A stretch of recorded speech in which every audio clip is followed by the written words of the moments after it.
Hey, team, welcome back to the channel, man. I'm stoked to see you. So, what does it take to make a winning team and to leave something that others can build on, as we keep going? So, the other day, I kind of shared a short clip of a video, and it was of this excited, probably overly excited first sergeant who was screaming like he was a WWF commentator or something about his NCO who had just won the non-commissioned officer of the year for his brigade. Now, I was a little stoked and pumped up because not only for him, but for everything that all of my NCOs, my soldiers, have been doing over the past 3 years in a row. Now, this goes back to when I first got in the seat a couple years ago, and I had a young soldier, now specialist, who had won this honors. Right, and his platoon sergeant and his section sergeant had done a phenomenal job of just preparing. Like this kid is a really good kid, and all of the credit at the end of the day goes to him for what he was able to do and accomplish.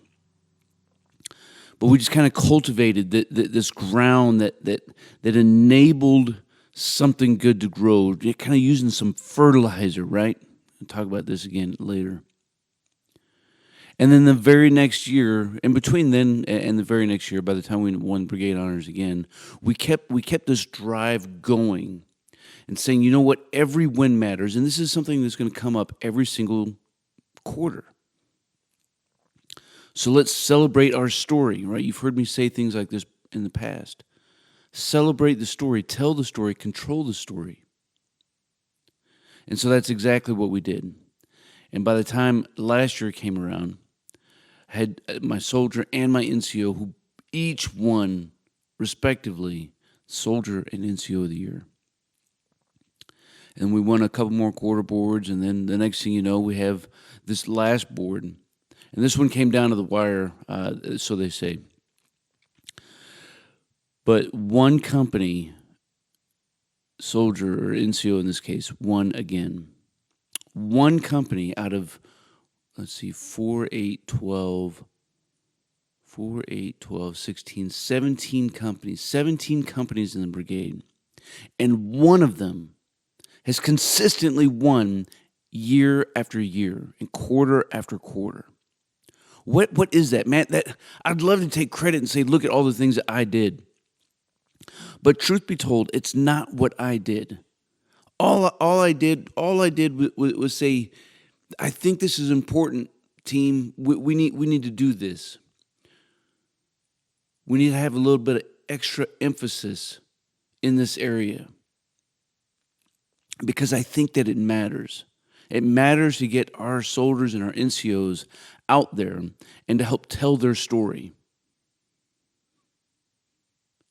and celebrate those victories. Because every win matters. And I couldn't be more proud for my latest NCO who won.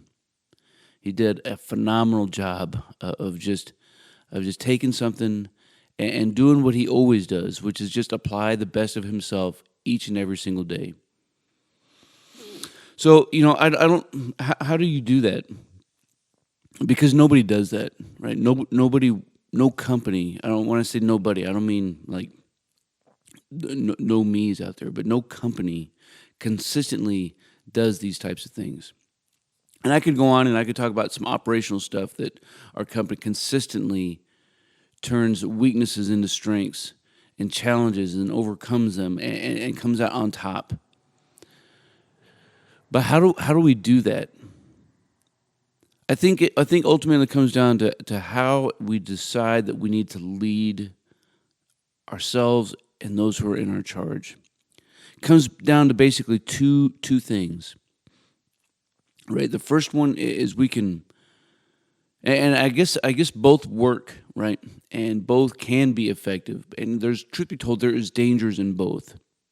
And my particular approach that I take, it's a little dangerous. It's a little risky. And the first one is not so risky, right? I can see to, I can command and control everything. I can drive each process in the organization, I can be the one to turn the knobs and twist the handles and push the levers up and down and tell everybody what to do. That is effective. You can do that.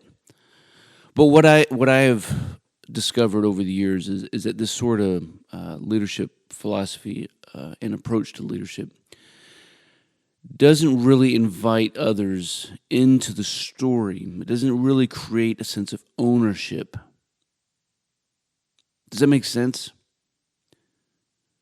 Like I believe that if everybody in the organization, at least as many as possible, like I'm not a fool. I know it's not going to be everybody. But if everybody feels like they contribute and they're valuable members of the team and they have not only responsibility, they have accountability, they have authority to make decisions within their sphere of influence that directly impacts who we are as a company. Right? This is a little bit more, it can be risky because I am like, hey, go do adult things, right? Go do the things that need to be done. I will help and I will encourage you and I will try to equip you for success. But discover this and do this. Take some ownership, take some pride in what you're doing and see what doesn't happen. I think that's a huge piece to what we've been doing. And I know that it's hard because we don't always find ourselves in a place that where this happens, right? And so ultimately what you do in those places and in these times is remember that it all comes back down to being able to control the things that are in your control. Right? If you're a team chief out there, right, maybe you're a young buck sergeant and you have 4 or 5, 6 soldiers who are in your charge. Man, it is not on you to carry the weight and the burden of your company or your battalion. You can't do it. You can't change it. It's a big stinking ship. Take care of yourself and take care of those who are in your charge. And lead them with integrity with everything that you can have ownership of. And one day, your sphere of influence will enlarge.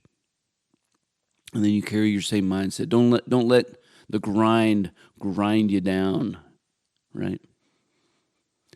Hey, let me know what your thoughts are on how to create a team. How to create a team that doesn't live with hypocrisy, that doesn't live with narcissism, right? Because that's the other thing that can creep in, right? You get 3 big wins in a row, and it'd be super easy to have an overinflated ego and have this narcissism that says, we are the best. Have this God complex kind of show up. Super easy for that to happen. And the way to keep that from happening is to remember, man, that it wasn't you. It was them. Celebrate their victory, right? Celebrate their win. Tell their story. And just be humbled and proud that you have the opportunity to be a part of it, right? Pretty crazy stuff. Hey, I appreciate all you guys. You stay out there, you keep grinding, and you stay stoked.